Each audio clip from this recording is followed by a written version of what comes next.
Para você que nos acompanha aqui no Portal Metrópolis, hoje eu converso com o ex-deputado federal Eduardo Bolsonaro sobre relatório do governo Trump, governo dos Estados Unidos, recheado de críticas ao governo brasileiro, ao judiciário brasileiro, ao Alexandre de Moraes, a medidas econômicas do governo Lula. Portanto, recebo hoje de forma por videoconferência aqui Eduardo Bolsonaro. Obrigado pela sua participação. Eu queria já começar lhe perguntando, Eduardo, qual a sua avaliação, os principais pontos desse relatório divulgado pelo governo dos Estados Unidos? Esse não é o primeiro relatório. Houve também, nos últimos dias, eu divulguei na coluna um relatório em que o governo Trump avalia que as decisões judiciais no Brasil têm viés político. E hoje, esse novo relatório citando censura por parte do ministro Alexandre de Moraes, além de críticas ao governo Lula, sobretudo no campo da economia. Boa noite, Eduardo. Qual a sua avaliação sobre os principais temas desses relatórios divulgados pelo governo Trump? Primeiro, foram pelo menos 3 notícias hoje, né, Capelli? A primeira, o relatório do Congresso americano, da CCJ, depois foi endossado pelo State Department, também falando da sua preocupação com relação à censura e interferência na eleição brasileira para 2026, e também novidades contando que estamos na reta final da Seção 301, aquela investigação focada na parte comercial da relação Brasil e Estados Unidos, pode levar a sanções a autoridades brasileiras. E a avaliação é de que, primeiro, os americanos estão prestando atenção na eleição brasileira, sim, né? Algumas pessoas estão até interpretando que essas novidades de hoje são até uma resposta à revogação do visto do diplomata americano Darren Beatty, que foi impedido de ir ao Brasil num evento para minerais críticos organizados pela Embaixada Americana.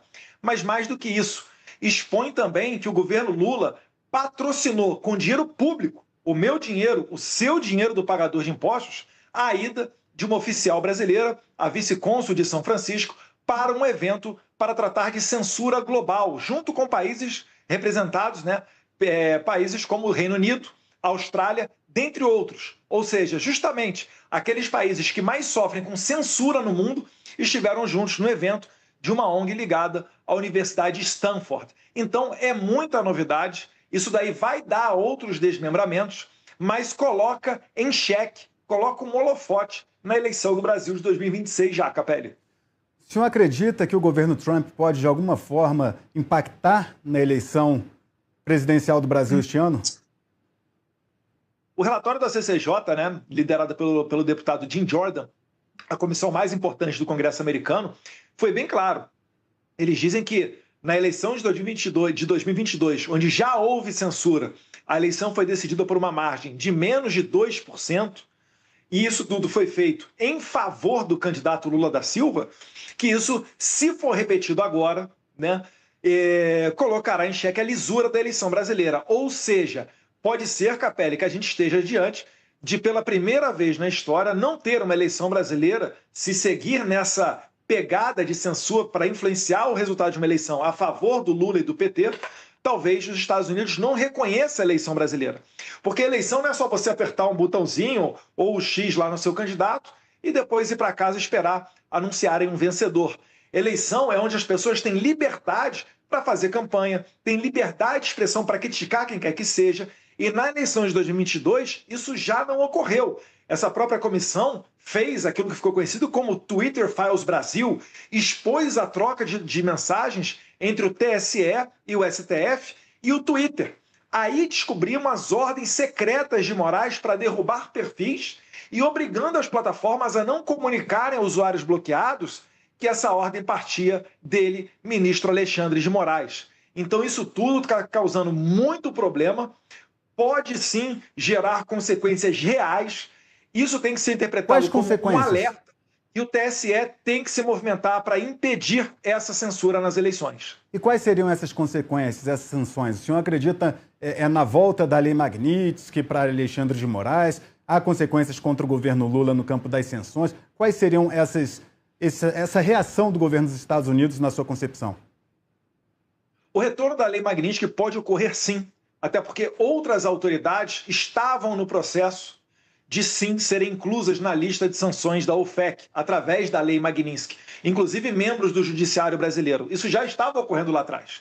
E quando os Estados Unidos suspendeu a lei Magnitsky para com Moraes e a sua esposa, Vivi Barsi de Moraes, ele não o fez declarando-os como não violadores de direitos humanos. Ou seja, Capelli, todos os ingredientes ainda estão lá.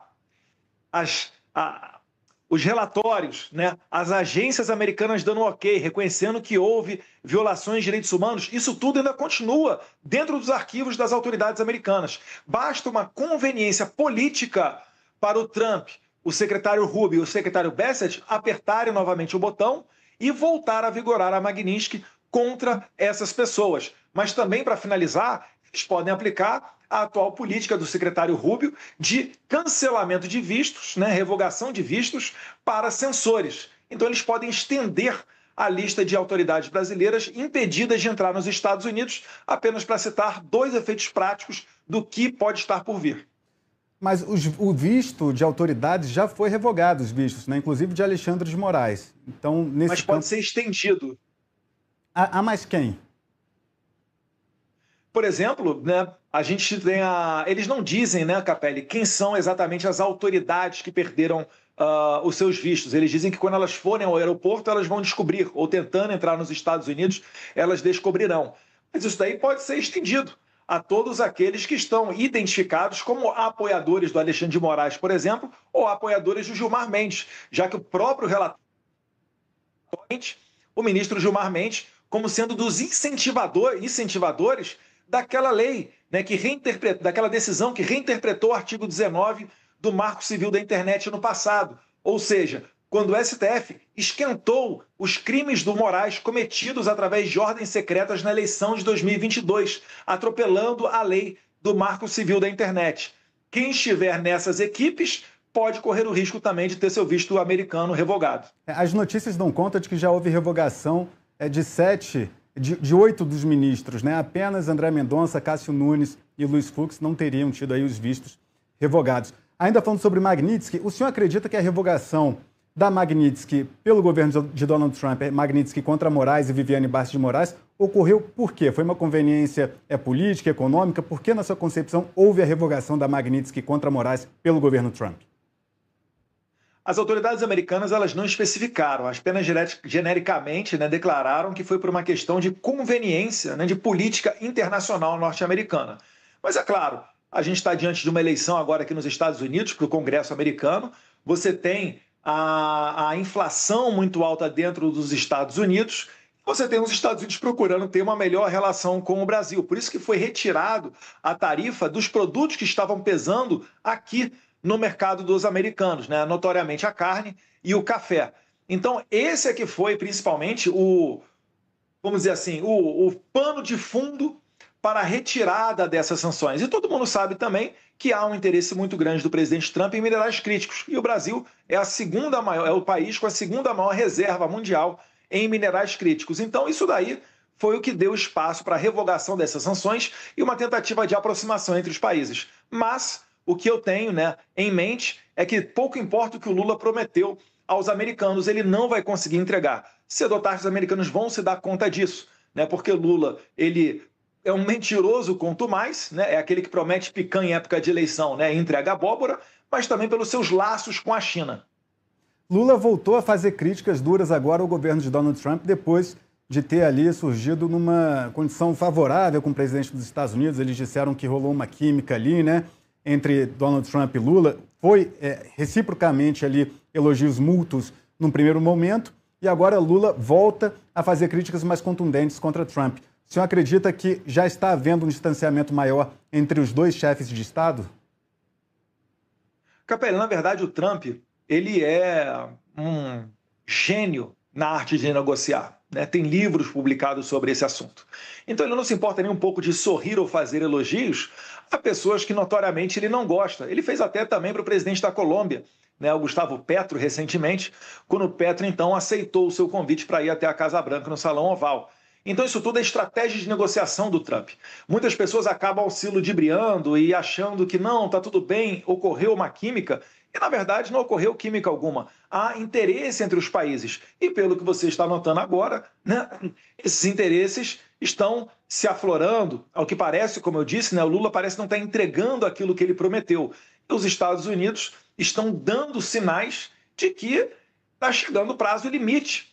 A paciência está acabando. Então, isso tudo pode sim fazer com que retornemos a uma atmosfera política onde retorne a Lei Magnitsky, o cancelamento de vistos, ou mesmo, né, como o próprio governo americano disse, provavelmente em maio acaba a investigação e tenha-se ali o resultado da Seção 301, gerando mais sanções a outras autoridades, aí por motivos estritamente comerciais. Seção 301 é o quê? Seção 301 é a investigação para saber se as empresas americanas elas estão sendo bypassadas, se elas estão sendo preteridas. E elas foram abertas, né, já o senhor Navarro falando notoriamente de que sim, né, isso daí ocorreu, mas é claro, eles precisam justificar, documentar, e é isso que eles estão fazendo nesse momento. Notoriamente, eles reclamam muito de um privilégio dado à China, não respeitando mecanismos de comércio internacionais. Basta você ver, Capelli, que os Estados Unidos, em regra geral, sempre foram os maiores parceiros comerciais do Brasil. Apenas deixaram de ser a partir de 2019, no segundo governo Lula. Então, ao que parece, sim, está ocorrendo esse privilégio para empresas chinesas. Do ponto de vista das eleições deste ano, o senhor acredita que os Estados Unidos podem atuar de alguma forma ao avaliar que não são justas as condições entre os candidatos, entre o governo e a oposição? O senhor acredita que os Estados Unidos tomarão alguma atitude no sentido do objeto da eleição presidencial esse ano? Ou não? Eles vão só observar e o que eles podem fazer é não reconhecer? Ou antes das eleições, os Estados Unidos poderão atuar de alguma forma? Eu acho que hoje já representa um grande alerta. Eu acho que o TSE tem que ligar o sinal amarelo hoje, né? Começar a trabalhar hoje para impedir essa censura, para impedir essa estratégia, notoriamente para beneficiar o Lula. Porque, por exemplo, em 2022, só um dos lados entre a direita e a esquerda foi obrigado a deletar os seus próprios tweets. Eu tive que deletar da minha plataforma, né, X, os meus posts, onde eu vinculava Daniel Ortega, ditador da Nicarágua, a Lula. Outros tiveram que deletar vinculações de Maduro a Lula ou falar que Lula é a favor do aborto. Isso daí não é uma eleição. Então o sinal amarelo tem que ser ligado. Eu acho que esse daqui é só um primeiro passo. Os Estados Unidos estão se antevendo ao problema, porque sabem que depois que o resultado da eleição é declarado, é muito difícil de revertê-lo. Mas pode ter certeza, não só Estados Unidos, como também nós trabalhamos para que autoridades da União Europeia estejam no Brasil como oficialmente observadores para fazerem os seus relatórios e assegurarem que o Brasil teve uma eleição limpa. Estamos trabalhando isso daí não buscando um privilégio, mas buscando uma igualdade de armas, uma paridade nas condições da disputa eleitoral. Então, o mundo inteiro estará de olho. O Brasil não é um país qualquer, é a segunda maior democracia do Ocidente. Vocês vão perceber que cada vez mais o Brasil estará nos jornais internacionais. O senhor falou que o TSE, Tribunal Superior Eleitoral, tem que ligar o alerta. O senhor prevê sanções, medidas do governo Trump contra autoridades do TSE? Olha, o governo Trump ele pode implementar medidas contra quaisquer autoridades que identifique como sendo protetoras ou iniciadoras dessa censura, né, ou tem alguma participação em fraude eleitoral, ou mesmo, né, como o próprio Barroso falou no passado, que pediu ajuda do State Department. Olha só, em 2022, a gente está saindo de um momento em que os Estados Unidos faziam resoluções e pressão para que o Brasil reconhecesse o resultado eleitoral assim que ele viesse, não dando margem para que fosse contestado, para agora, né, a emissão de alertas, né, a tentativa de envio de autoridades ao Brasil para entender o processo eleitoral brasileiro, como tentou ser feito ali através do diplomata Darren Beattie, investigações, declarações da CCJ para garantir a lisura da eleição. E o governo Trump faz isso de maneira aberta, porque não tem do que se esconder, enquanto que o Biden fazia de maneira velada, quando mandou o chefe da CIA, quando mandou o seu ministro da Defesa, dentre outras autoridades ao Brasil, para ameaçar agentes e autoridades do governo Bolsonaro. Olha, se vocês não reconhecerem o resultado da eleição assim que ele for tornado público, nós vamos sancioná-los. Então, graças a Deus, o Trump é presidente dos Estados Unidos e isso daí pode sim influenciar o Brasil a ter uma eleição livre, porque as últimas já sofreram interferência, mas do governo Biden. O senhor atuou abertamente para que os Estados Unidos aplicassem a Lei Magnitsky contra o ministro Alexandre de Moraes. Foi uma articulação que envolveu ida e suas à Casa Branca, negociações com integrantes do governo dos Estados Unidos.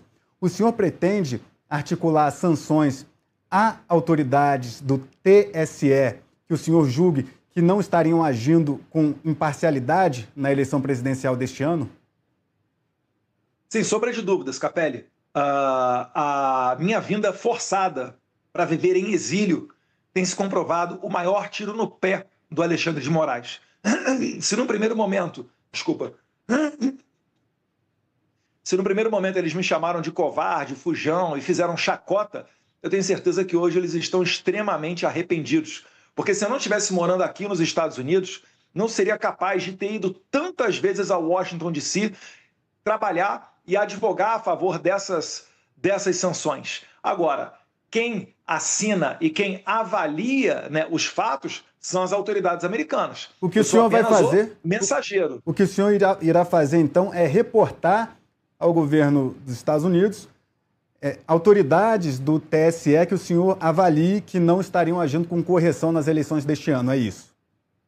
Seria um mensageiro. E nós podemos fazer isso também em tempo real, através de conversas de aplicativos de mensagem. Isso daí é importantíssimo. Hoje o mundo funciona em tempo real, né? E a eleição brasileira ela vai ser muito dinâmica, a gente já sabe como é que funciona. Então, sim, estarei atento, farei as minhas denúncias quando entender pertinente e que Deus ilumine a cabeça das autoridades americanas para entender as providências. A quais órgãos o senhor vai fazer essas denúncias? A Casa Branca, a deputados, a senadores e a quaisquer outras pessoas que tenham algum poder efetivo ou mesmo notoriedade, seja nas redes sociais, seja nos jornais internacionais, aonde eu tiver espaço, onde eu for consultado a levar informação, ali eu estarei para me expressar, porque aqui é a terra da liberdade. O senhor fez um vídeo num evento conservador nos últimos dias, dizendo que estava mostrando o apoio ali das pessoas que estavam no evento para mostrar ao seu pai, o ex-presidente Jair Bolsonaro. E aí o ministro Alexandre de Moraes abriu um inquérito, né, para apurar se houve irregularidade. Quando o senhor gravou aquele vídeo dizendo, olha, vou mostrar aqui esse apoio para o Jair Bolsonaro, o senhor mandou aquele vídeo para quem naquela ocasião? Esse vídeo está gravado no meu celular. O Alexandre de Moraes é maluco, ele tem um fetiche comigo, eu acho que ele deve sonhar comigo, por isso que ele fica tentando fazer essas ordens. Porque ele, na verdade, Capelli, ele tenta me intimidar. O Flávio Bolsonaro gravou um vídeo, postou nas suas redes sociais, disse que em algum momento mostraria para o Jair Bolsonaro. E não teve problema nenhum. Porque quando eu faço, vira problema. Porque ele quer pegar uma base de pessoas, né, que não acompanham política ou que sejam mais ignorantes, para achar que o Eduardo Bolsonaro está dando dor de cabeça ao Jair Bolsonaro. Ou seja, ele quer me calar, ele quer causar uma fissão, uma divisão entre mim e a minha base de apoiadores. Mas eu jogo com as minhas próprias regras, não estou preocupado com a pressão do Moraes e vou seguir sendo o pior pesadelo dele aqui nos Estados Unidos. Mas chegou a enviar aquele vídeo para alguém, para que alguém pudesse repassar para o ex-presidente Jair Bolsonaro? Ficou apenas no seu celular ou o senhor enviou para alguém? Como é que foi a dinâmica? Se o Alexandre de Moraes tiver coragem de me mandar uma carta rogatória para eu responder a esses factoides que ele faz sobre mim, essas investigações onde ele abre para ele ser o investigador, o julgador, o acusador, se ele tiver coragem, Moraes, eu te desafio, mande uma carta rogatória para mim aqui nos Estados Unidos, que eu te respondo ainda fazendo uma transmissão ao vivo. Mas enquanto não chega a carta rogatória enviada por Moraes a você aí nos Estados Unidos, o senhor poderia dizer qual foi a dinâmica daquele vídeo, se foi só armazenado no celular ou se enviou para terceiros? Capelli, eu quero que o Alexandre de Moraes me intime. Eu quero que ele pare de ficar pedindo às plataformas, utilizando de meios ilícitos para pegar meus dados pessoais, igual fez agora, né? Explanou agora esse relatório da CCJ americana, onde ele pede às plataformas de redes sociais dados pessoais meus. Eu é que tenho que perguntar para o Moraes. Eu é que tenho que saber, Moraes, quais dados pessoais meus você está querendo saber? Você está tentando entrar no meu celular? Se eu estivesse no Brasil, Capelli, ele já tinha mandado a Polícia Federal ir lá em casa, né, mesmo eu sendo inocente, um congressista, fazer o chamado Phishing Expedition, que ele pega o teu celular, tenta entrar no seu WhatsApp, nas suas redes sociais, para sugar ali, para ver se tem algum tipo de crime, e depois fica vazando a conta-gotas para a imprensa para tentar te desgastar politicamente. Então, essa pergunta aí, Capelli, com todo respeito, mas eu não vou responder e um belo dia ainda vou mostrar ao meu pai esse vídeo. Em relação à prisão domiciliar que foi concedida por Alexandre de Moraes ao seu pai por questões de saúde, ele concedeu a prisão domiciliar pelo prazo de 90 dias. E ao final dos 90 dias, aí tem essa expectativa de que pode haver uma prorrogação da prisão domiciliar ou então termina e ele volta para o presídio. Como o senhor avaliou essa decisão de prisão domiciliar concedida por Alexandre de Moraes? Primeiro é importante destacar que ele não fez isso porque ele é uma boa pessoa e está preocupado com a condição de humanidade de Jair Bolsonaro. Ele fez isso porque está preocupado com a sua própria imagem e provavelmente por receber pressão de seus colegas do STF, pois ficaria muito feio caso Bolsonaro viesse a falecer dentro do presídio. Então esse é o primeiro ponto. Segundo ponto, aí ele cria mais um monstrinho jurídico. É a primeira vez que a gente está vendo a figura da prisão domiciliar temporária, onde inclusive Alexandre de Moraes utiliza desculpas que não foram nem criadas pelos médicos de Bolsonaro para impedir visitas a Jair Bolsonaro, no notório bloqueio de um eventual trabalho político que a maior liderança desse país possa efetuar, ainda que dentro, da sua casa, presa em prisão domiciliar. O Moraes ele diz que por conta de vírus e bactérias que podem ser trazidos da rua ou algo desse tipo, ele restringe as visitas a Jair Bolsonaro. Na verdade, ele impede, restringido apenas a familiares e advogados. Ou seja, mais uma vez ele mostra a sua atuação política. E eu sei que ele está fazendo isso porque ele tem uma cadeia e isso possa trazer mais repercussões negativas ao STF. Mais do que a lama, o poço, o esgoto de corrupção em que a corte se meteu. Então, Moraes, ele tem 130 milhões de outros motivos para se preocupar com outros assuntos, mas prefere fazer esse tipo de coisa com Jair Bolsonaro. Eu já consigo entender esse jogo e ter essa leitura. É por isso que o Moraes tenta a todo momento me prejudicar aqui no exterior.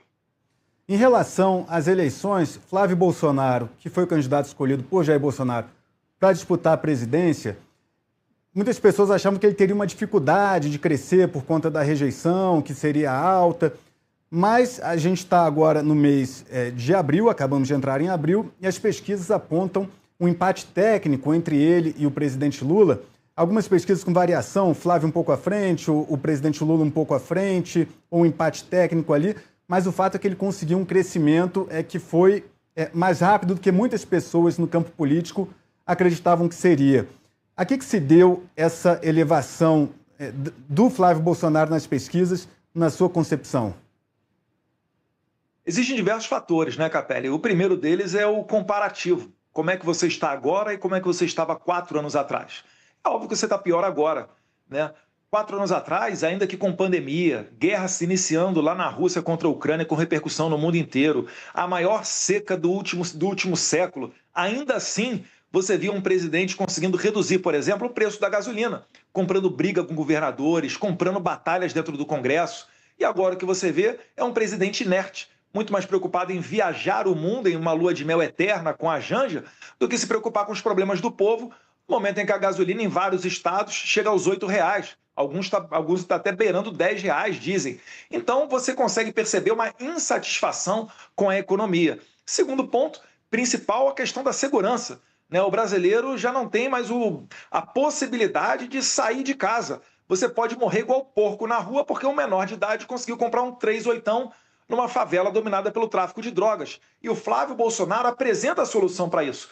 Estive com o Flávio Bolsonaro, fomos a El Salvador, temos contato próximo com o ministro da Justiça, Gustavo Villatoro. Eu mesmo já fiz as contas junto com o ministro da Justiça de El Salvador e com 2 presídios do tamanho do Cecote, o famoso Centro de Contenção do Terrorismo lá de El Salvador, você consegue prender todos os bandidos do CV e do PCC.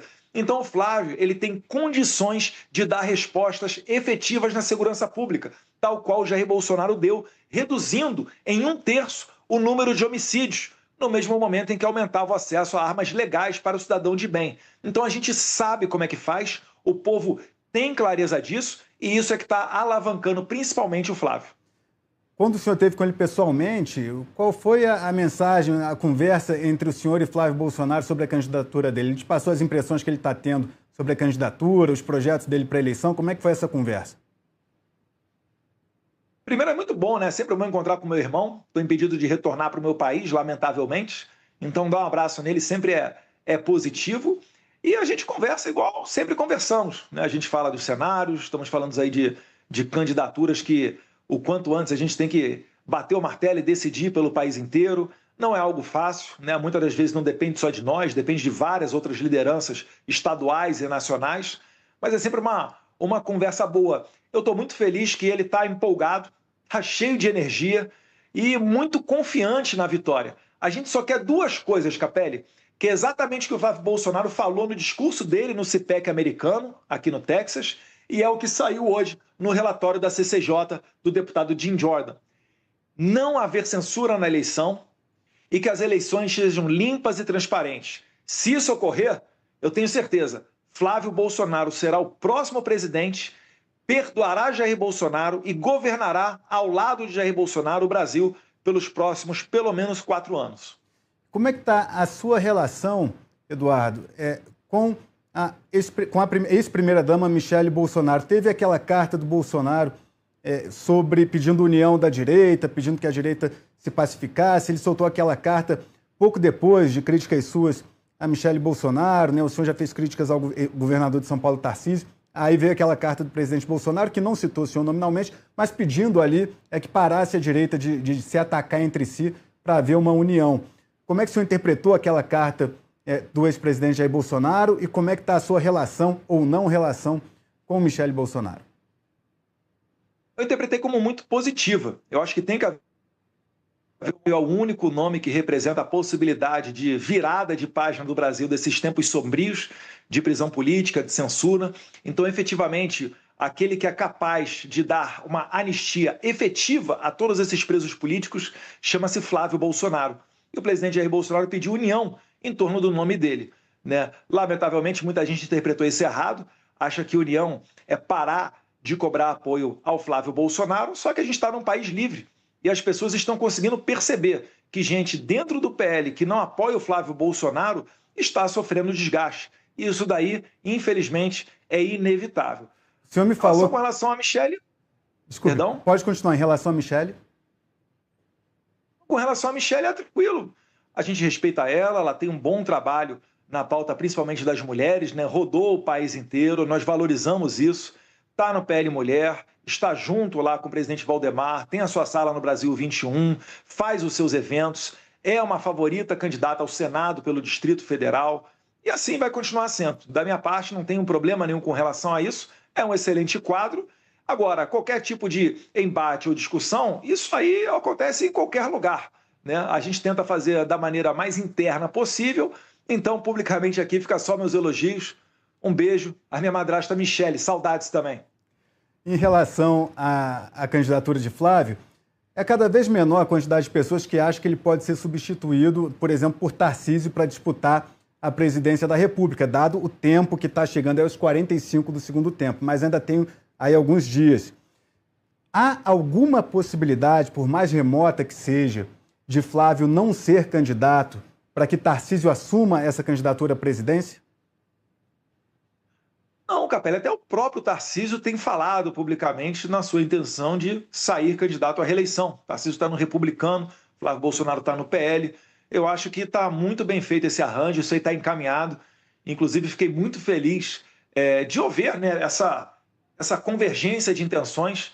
Eu acho que a chapa ela caminha mais forte, é menos ruído. Isso antecipa, né, muita da caminhada, muito dos voos que podem ser alçados. O Flávio Bolsonaro está indo com frequência a São Paulo, com frequência se encontrando com o Tarcísio. O Tarcísio sabe que um bom governador do estado de São Paulo, com 2 mandatos, é uma pessoa de nome forte nacional para as futuras eleições ou para servir de cabo eleitoral, caso decida ir para a iniciativa privada.